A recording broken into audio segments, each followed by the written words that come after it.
నమస్కారం. ఈరోజు నేను వెంకటాచలం మండలంలో ప్రచారం మొదలుపెట్టాను.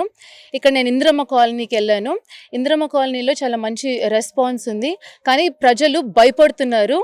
నాకు అర్థమే కావడం లేదు ఎందుకు ప్రజలు భయపడుతున్నారు.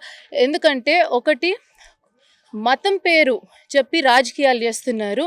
సో రాజకీయము మతాన్ని పక్కన పెట్టి దేవుణ్ణి మనిషిలో చూసుకోండి, మీ పనులు చేసే వాళ్ళని చూసుకోండి. ఎందుకంటే ఇందిరమ్మ కాలనీలో మామయ్య గారు చేసిన పని 1-2 కాదు, ఆ కాలనీని డెవలప్ చేసిందే మామయ్య గారు. రోడ్లు ఇచ్చాము, వాటర్ ట్యాంక్ కట్టించాము. ఆ వాటర్ ట్యాంక్ కూడా వాళ్ళు పెయింట్ వేసుకున్నారు, బ్లూ కలర్ పెయింట్ వేసుకొని ఇది మేము వైఎస్ఆర్సీపీ కట్టించామని మాట్లాడుతున్నారు. సో మీ అందరికీ తెలియాలి ఎవరెవరు పనులు చేస్తున్నారో. ఇంటి సమస్యలు ఇక్కడ చాలా కనిపిస్తున్నాయి.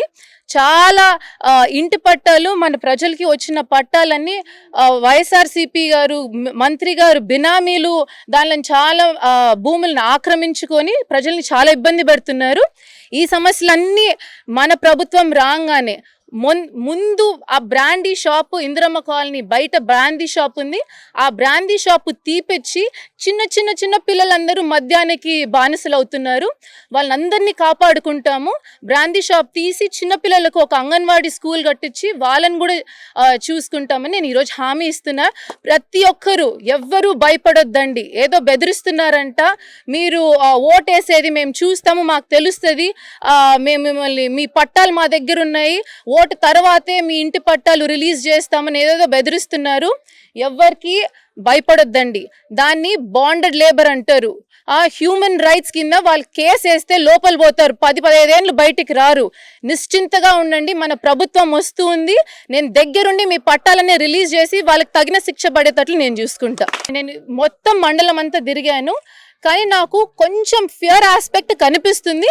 ఆ ఫియర్ ఆస్పెక్ట్ కూడా ఎందుకంటే ఇట్లా పట్టాలు పెట్టుకొని అడ్డం పెట్టుకొని వాళ్ళని బెదిరింపులు, మీరు ఓటు వేయకపోతే మేము పట్టాలు ఎన్నికల తర్వాతే మీకు ఇస్తాము, అట్లాంటి బెదిరింపులు. ప్రజలు ఇంకా ఏం చేస్తారు, వాళ్ళు నిస్సహాయ స్థితిలో ఉన్నారు. సో నేను వాళ్ళందరికీ ధైర్యం చెప్పడం జరిగింది.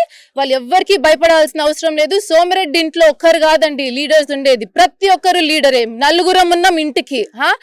మేం ధైర్యంగా నిలబడి అందరినీ చూసుకుంటామని నేను హామీ ఇచ్చాను.